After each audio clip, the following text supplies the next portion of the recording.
Next, phasor and phasor diagram. First we see about phasor. Phasor is nothing but a rotating vector. That means in the sinusoidal alternating voltage or current can be represented by the vector.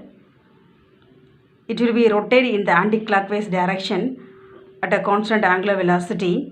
Such a rotating vector is called as the phasor. Such a rotating vector is called as the phasor. A phasor is drawn in such a way. So in the first point, the length of the line segment, it will be equals the peak value. That means this is the length of the line segment of the, this length will gives the peak value of alternating voltage Vm. Peak value of alternating voltage Vm. Peak value of alternating voltage Vm. And its angular velocity omega is nothing but omega is the angular velocity which is equal to angular frequency of the alternating voltage. Angular frequency of the alternating voltage. The projection of this phasor in the vertical axis, it will be give the value of the alternating voltage. Value of alternating voltage is Vm sin omega t. Vm sin omega t.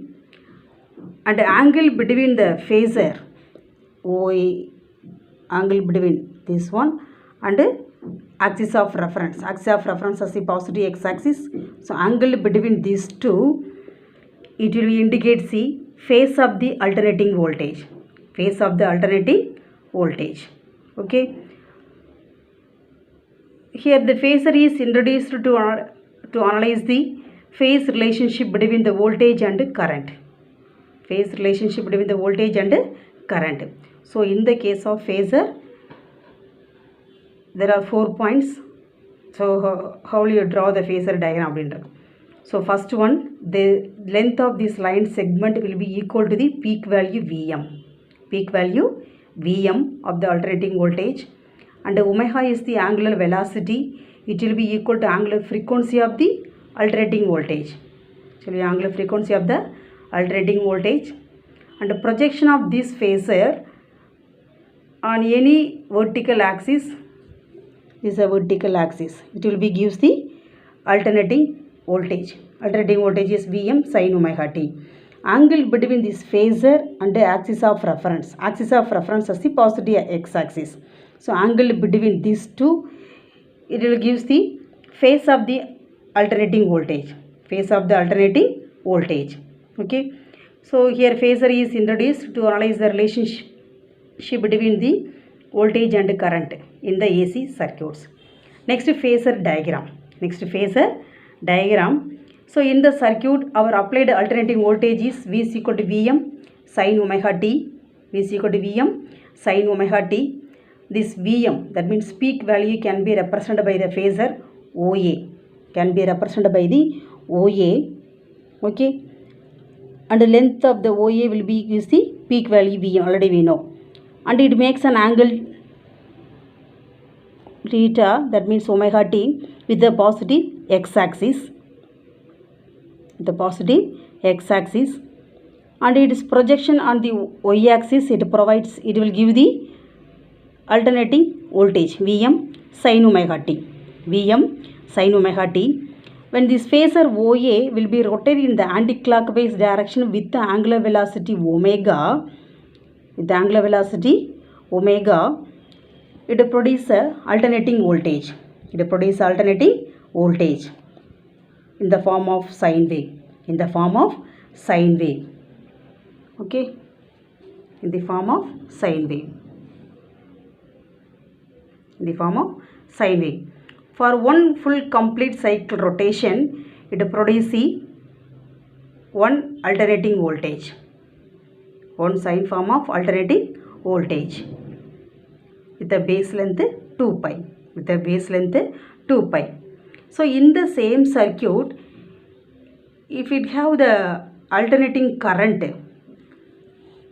that is I is equal to Im sin omega t, that is I is equal to Im sin omega t plus pi, this current.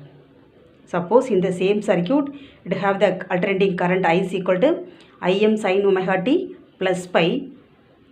In this case the peak value of current can be represented by the phasor OB. Phasor OB. In this case the current is leads the voltage with the angle of pi. With the angle of pi. So the phasor OB, it make an angle pi with the phasor of OB. Sorry, with the phasor of OA. So angle between the phasor OA and OB is the pi. So in this circuit, current I is leading the voltage with the angle of pi. With the angle of pi. Okay.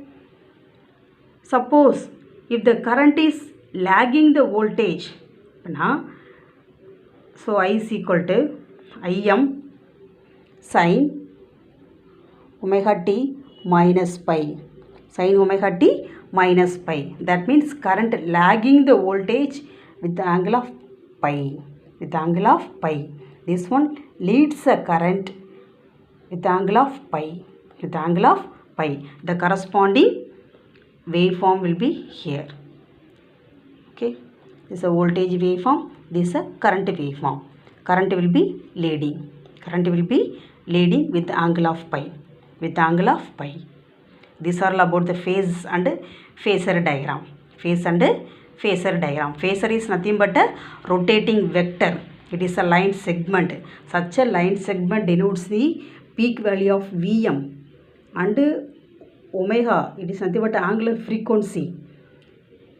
Okay, with the phasor, with the phasor and the reference axis makes the angle of omega t, and projection axis and the projection of phasor in any vertical axis which denotes the alternating voltage Vm sin omega t.